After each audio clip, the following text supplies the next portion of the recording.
آج supreme court کے اندر ہمارا کیس لگا ہوا ہے. ہم سپریم کورٹ سے پہلے پوری ان سے پروٹیکشن چاہ رہے ہیں کہ کیا ہمارے پاکستانیوں کا فنڈامنٹل رائٹ ہے کہ پرامن احتجاج کریں. اب سپریم کورٹ سے یہ بیسک سوال ہے. اور کیا اس طرح کے مجرموں کو آپ اجازت دے سکتے ہیں کہ یہ آپ عورتیں بچے دیکھیں اور ان کے اوپر شیلنگ کریں؟ اور پتہ نہیں 35,000 شیل مارے انہوں نے, لوگوں کے گھروں میں گھس گئے رات کو, ان کی عورتیں نہ چادر نہ چار دیواری کی پرواہ. جو انہوں نے حرکتیں کی ہیں پنجاب کے اندر اور جو پنجاب پولیس کا استعمال کیا ہے, غلط استعمال کیا. تو ہم سپریم کورٹ سے رولنگ لے رہے ہیں اور اس کے بعد جیسی ان کا فیصلہ آتا ہے اس کے بعد میں اناؤنس کروں گا, پھر ہم نکلیں گے انشاءاللہ. اور اس باری بہت بہتر پلاننگ ہوگی. اس باری ہماری پلاننگ کوئی ٹھیک نہیں تھی. اور پلاننگ اس لیے ٹھیک نہیں تھی کہ ہم اس غلط فہمی میں پڑ گئے کہ سپریم کورٹ نے اس وقت کوئی رولنگ دی تھی تو ہم نے سمجھا کہ اب راستے صاف ہو جائیں گے, اور ہم نے سمجھا کہ راستے بھی صاف ہو جائیں گے اور یہ چھوڑ بھی دیں گے سب کو. ہمیں کیا پتا تھا کہ انہوں نے کسی کی پرواہ نہیں کی. تو اس لیے اس باری انشاءاللہ ہم تیاری کر کے جائیں گے, اور اب جو ہم نے غلطیاں کی وہ آپ نہیں دیکھیں گے. تو میں نے صرف آج آپ سب کو بلایا اس لیے تھا کہ مجھے پتہ ہے آپ نے کیا کیا سینز دیکھے. مجھے پتہ ہے کئی میں دیکھ رہا ہوں کوئی انجر بھی ہوئے ہیں, اس میں ان کو چوٹیں بھی لگی ہیں اور انجریز بھی ہوئی ہیں, زخمی ہوئے ہیں.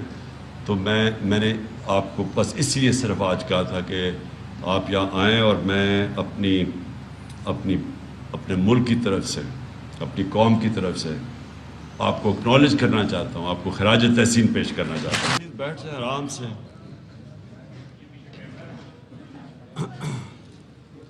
بسم اللہ الرحمن الرحیم. ایاک نعبد و ایاک نستعین. میں نے آج خاص اب سب کو انویٹیشن دلوایا ارسلان سے اور فرقان سے. میں یہ چاہتا تھا کہ آپ سے ملاقات ہو, آپ کی بات چیت بھی سنوں, اور مجھے اندازہ ہے کہ کن مشکل کنڈیشنز میں آپ نے کوریج کی. یہ جو 25 تاریخ کو ہماری مارچ تھی, کیونکہ میں دیکھ رہا تھا کئی چیزیں ادھر ہو رہی تھی جو کنٹینر نہیں دیکھ سکتا تھا, کنٹینر سے کوئی نہیں دیکھ سکتا تھا. لیکن مجھے آہستہ آہستہ پتہ چلتا رہا کہ آپ نے جس جذبے سے اور جس دلیری سے آپ نے کوریج کی, تو اس لیے میں نے کہا کہ میں آج آپ سب کو یہاں بلا کے خراج تحسین پیش کروں.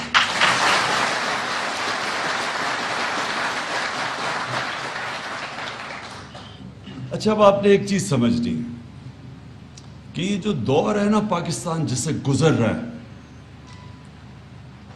ملک کی زندگی میں بڑے کم ایسا وقت آتا ہے. ان کو ہم جو انگریزی میں وہ ایک ٹرم ہے ڈیفائننگ مومنٹس. ملک کے لیے فیصلہ کن وقت ہے. جب آپ نماز پڑھتے ہیں نا تو آپ اللہ سے ایک ہی چیز مانگتے ہیں 5 وقت کی نماز میں کہ اللہ وہ 2 راستے جو ہیں, ایک اس پہ لگا جس پہ نعمتیں بخشی ہیں, دوسری نہیں جو تباہی کا راستہ ہے. تو قوم بھی لوگوں کی بنتی ہے نا, تو قوم کے بھی 2 راستے آ جاتے ہیں. ایک طرف تباہی کا راستہ ہے اور ایک طرف عظمت کا راستہ ہے. اور جب اس طرح کے 2 راستے آ جاتے ہیں تو اللہ کسی کو یہ اجازت ہی نہیں دیتا کہ وہ کہے جی میں نیوٹرل ہوں. کوئی نیوٹرل نہیں ہوتا. 2 راستے, اللہ اگر کہتا تو تیسرا راستہ بھی بتا دیتا. لیکن اللہ نے کہا کہ جب آپ نے فیصلہ کرنا ہے, ایک ملک, ایک طرف سارے پاکستان کے 30 سال پرانے جو جرم کر رہے تھے, مجرم تھے, وہ اوپر آ کے بیٹھ گئے ہیں. تو آپ جب ان کو دیکھتے ہیں تو ایک قرآن میں حکم ہے امر بالمعروف, اچھائی کے ساتھ کھڑے ہو, حق کے ساتھ کھڑے ہو, برائی کے خلاف کھڑے ہو, تو آپ ادھر ہیں. اور یہ جو آپ کی سٹرگل ہے یہ پولیٹکس نہیں ہے, اس کو پولیٹکس نہ سمجھنا, یہ جہاد ہے. جب آپ رائے حق پہ چلتے ہیں اور حق اور سچ پہ کھڑے ہوتے ہیں تو وہ پھر ذات سے باہر بات نکل جاتی ہے. آپ ایک معاشرے کو پروٹیکٹ کرتے ہیں. جو شہادت ہوتی ہے وہ ایک انسان معاشرے کے لیے اپنی جان قربان کرتا ہے، وہ پیغمبروں کے بعد اس کا سب سے بڑا رتبہ ہمارے دین میں ہے۔